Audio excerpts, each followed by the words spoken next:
Halo teman-teman sekalian, kembali lagi di channel Kreatur Trading, yang dimana pada video kali ini, saya akan menganalisa untuk IHSG, dan juga membagikan 5 saham yang berpotensi naik untuk tanggal 4 sampai 8 Oktober 2021. Nah, untuk analisanya, kita mulai dari IHSG dulu. Nah, untuk IHSG, boleh kita lihat di sini, setelah mencapai resistennya, harga menandakan rejection di sini. Dan di sini saya akan menggambarkan sebuah area demand di sini. Nah, boleh kita lihat untuk demand ini, pada saat di sini merupakan sebuah supply, tetapi setelah di breakout oleh harga, berubah menjadi sebuah demand di sini. Nah, kemungkinan untuk IHSG bisa nanti bergerak turun dulu untuk koreksi, sampai ke area demand-nya di sini. Untuk harganya, sebentar, saya copy dulu.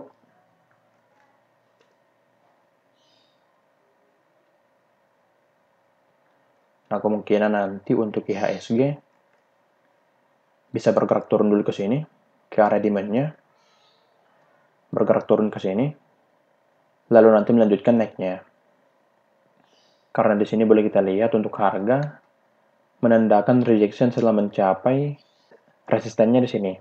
Jadi nanti bisa saja bergerak turun dulu sebelum nanti melanjutkan naiknya.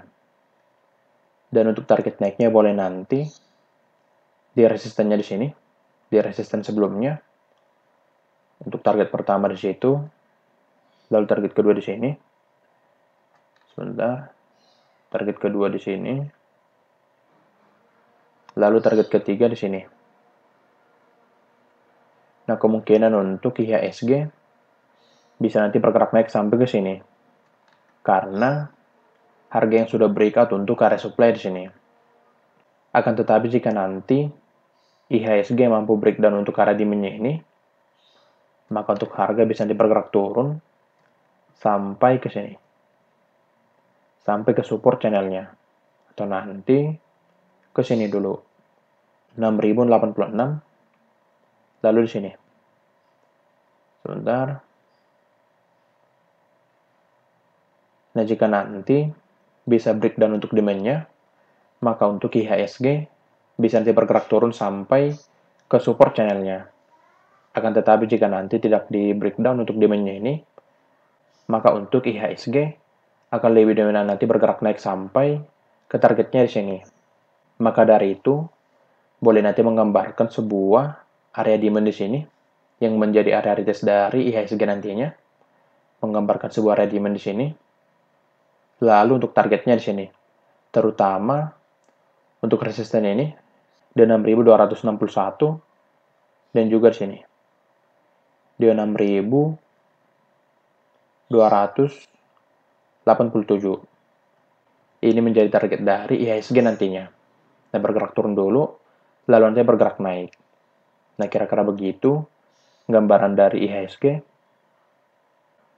Nah, sekarang kita masuk ke analisa dari 5 saham yang berpotensi naik untuk tanggal 4 sampai 8 Oktober 2021. Untuk saham yang pertama yaitu Indakiat Pulp and Paper atau dengan kode INKP. Di sini boleh kita lihat untuk harga sudah breakout untuk area supply di sini. Nah, ini menjadi konfirmasi untuk INKP nanti melanjutkan naiknya. Nah, kan tetapi di sini boleh kita lihat untuk penutupan candle-nya merupakan candle bearish. Jadi bisa saja nanti untuk INKP bergerak turun dulu ke area demand untuk retest, lalu nanti melanjutkan naiknya. Untuk target naiknya, nah sebelum ke situ, untuk INKP sebenarnya membentuk pola di sini, yaitu inverse head and shoulder. Saya gambarkan di sini untuk left shoulder-nya, lalu untuk head-nya di sini, lalu untuk right shoulder-nya di sini. Nah, boleh kita lihat untuk neckline-nya di sini, sudah di breakout oleh harga. Nah, ini juga menjadi konfirmasi untuk INKP nanti melanjutkan naiknya. Akan tetapi bisa saja nanti Karena biasanya setelah di breakout, harga akan bergerak turun dulu untuk retest, lalu nanti melanjutkan naiknya. Nah, maka dari itu seperti yang tadi, bergerak turun dulu, lalu nanti melanjutkan naiknya. Untuk target naiknya boleh nanti, pertama di sini, di resistennya, di harga 8.725, lalu kedua di sini, di 8.975, lalu ketiga di sini, di 9.225. Sebentar, 9.225.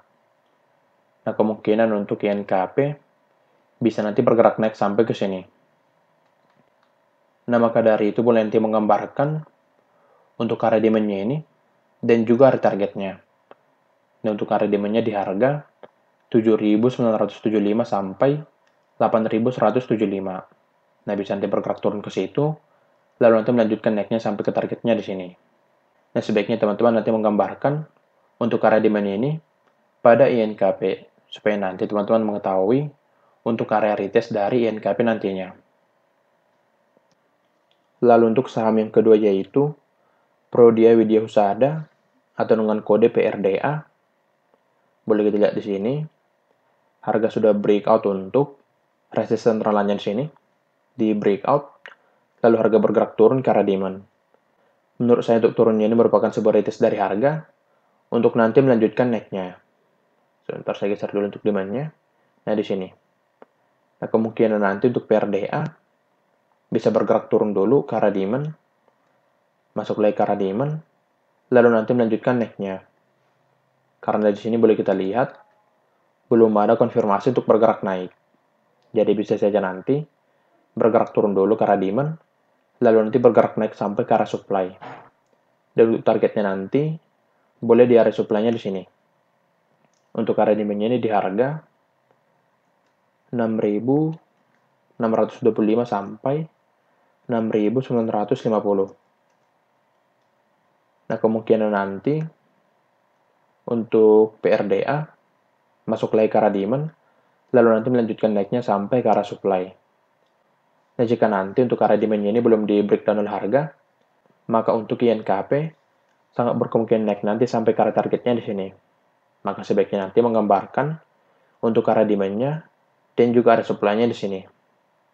Dan untuk area supply-nya ini merupakan targetnya nantinya, yaitu di harga 7.525 sampai 7.750. Nah, boleh nanti menggambarkan untuk PRDA seperti ini. Lalu untuk saham yang ketiga yaitu Waskita Karya atau dengan kode WSKT. Boleh kita lihat di sini. Harga sudah breakout untuk resisten trendline-nya di sini. Akan tetapi boleh kita lihat penutupan candle-nya merupakan candle bearish di sini. Jadi kemungkinan untuk WSKT bisa nanti bergerak turun dulu untuk retest sebelum nanti melanjutkan naiknya. Untuk pergerakan turunnya bisa nanti sampai ke sini. Nah, nantinya bisa bergerak turun ke sini. Lalu nanti melanjutkan naiknya. Untuk area retestnya ini di harga 875 sampai 920. Nah, kemungkinan bisa nanti bergerak turun ke sini, ke area demand-nya, lalu nanti melanjutkan naiknya. Nah, untuk target naiknya boleh nanti di sini dulu, di 970, lalu di sini, di 1000, lalu di sini, di harga 1035. Nah, kemungkinan nanti untuk WSKT bisa nanti bergerak naik sampai ke sini. Akan tetapi bisa nanti bergerak turun dulu sebelum nanti melanjutkan naiknya. Karena di sini boleh kita lihat penutupan candle-nya merupakan candle bearish. Jadi nanti bisa bergerak turun dulu sebelum melanjutkan naiknya. Untuk target naiknya boleh juga menggunakan resisten trendline di sini. Ditarik dari sini ke sini. Nah, secara resisten trendline ini, maka untuk target yang paling mungkin dicapai yaitu yang di harga 1000.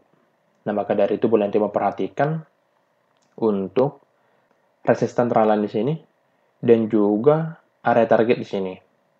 Nah, yang paling penting nanti memperhatikan untuk area demand ini dan juga sebuah support trendline di sini. Nah, selama nanti untuk support trendline ini belum di breakdown oleh harga, maka untuk USKT sangat berkemungkinan naik nanti sampai ke targetnya di sini. Dan juga untuk USKT ini sudah dalam posisi uptrend. Itu ditandakan dengan harga sudah membuat pola uptrend di sini.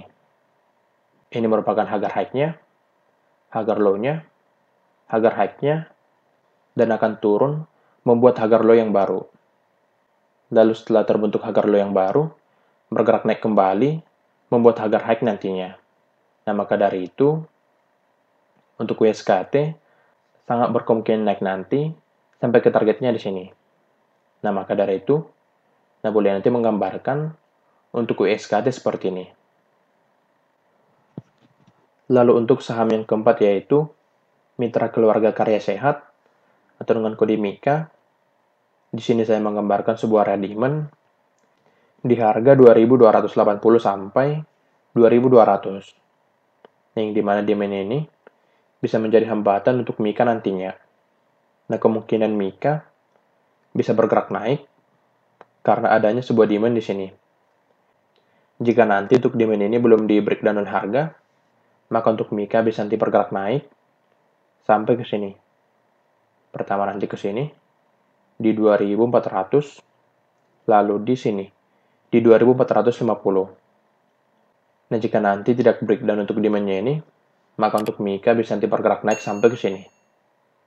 Akan tetapi jika nanti demand ini bisa di breakdown, maka untuk MIKA bisa nanti melanjutkan turunnya. Pertama nanti ke sini di 2.150, lalu di sini di 2.070. Nah, maka dari itu boleh nanti menggambarkan untuk area demand ini pada MIKA. Dan juga alasan untuk MIKA ini bisa bergerak naik karena sedang terjadi akumulasi di sini. Jadi nanti untuk MIKA bisa bergerak sideways dulu di sini di area demand-nya, bergerak sideways dulu sebelum nanti melanjutkan naiknya. Nah, maka dari itu sebaiknya nanti menggambarkan sebuah area demand di sini. Jika demand di breakdown, harga akan lanjut bergerak turun ke sini. Akan tetapi jika nanti tidak di breakdown, maka untuk MIKA bisa nanti bergerak naik sampai ke targetnya di sini. Nah, boleh nanti menggambarkan sebuah area demand di sini. Lalu untuk saham yang kelima yaitu Nusantara Infrastruktur atau dengan kode META. Di sini saya akan menggambarkan sebuah resisten trendline di sini. Saya tarik dari sini ke sini. Nah, yang dimana untuk resisten trendline ini sudah di breakout oleh harga. Nah, ini menjadi konfirmasi atau alasan untuk META nantinya bisa bergerak naik. Nah, untuk menentukan targetnya, boleh kita gunakan sebuah channel di sini. Saya tarik support channelnya di sini. Lalu, resisten channelnya di sini. Nah, kemungkinan nanti untuk META bisa bergerak naik nanti sampai ke resisten channelnya. Atau kira-kira di harga 144. Nah, kemungkinan nanti bisa bergerak naik ke sini, ke targetnya. Lalu nanti setelah mencapai targetnya, bisa dibantulkan lagi ke bawah. Akan tetapi jika nanti untuk resisten channelnya ini bisa di breakout, maka untuk META akan melanjutkan naiknya nantinya sampai ke sini, yaitu di harga 153. Nah, maka dari itu boleh nanti menggambarkan sebuah channel di sini, karena untuk resisten channelnya merupakan target pada META, dan kemungkinan setelah mencapai resisten channelnya ini, harga bisa dibantulkan lagi ke bawah. Dan untuk resisten channel ini berada di resisten yang ini. Boleh kita lihat di harga 144. Nah, maka dari itu boleh nanti menggambarkan untuk resisten di harga 144. Dan itu menjadi target nantinya untuk META. Nah, kira-kira begitu analisa dari IHSG dan juga 5 saham yang berpotensi naik untuk tanggal 4-8 Oktober 2021. Semoga analisanya bermanfaat, dan juga perlu diketahui, analisa ini bertujuan untuk memberikan gambaran saja, bukan mengajak melakukan pembelian pada saham tertentu. Sekian dari video ini, terima kasih.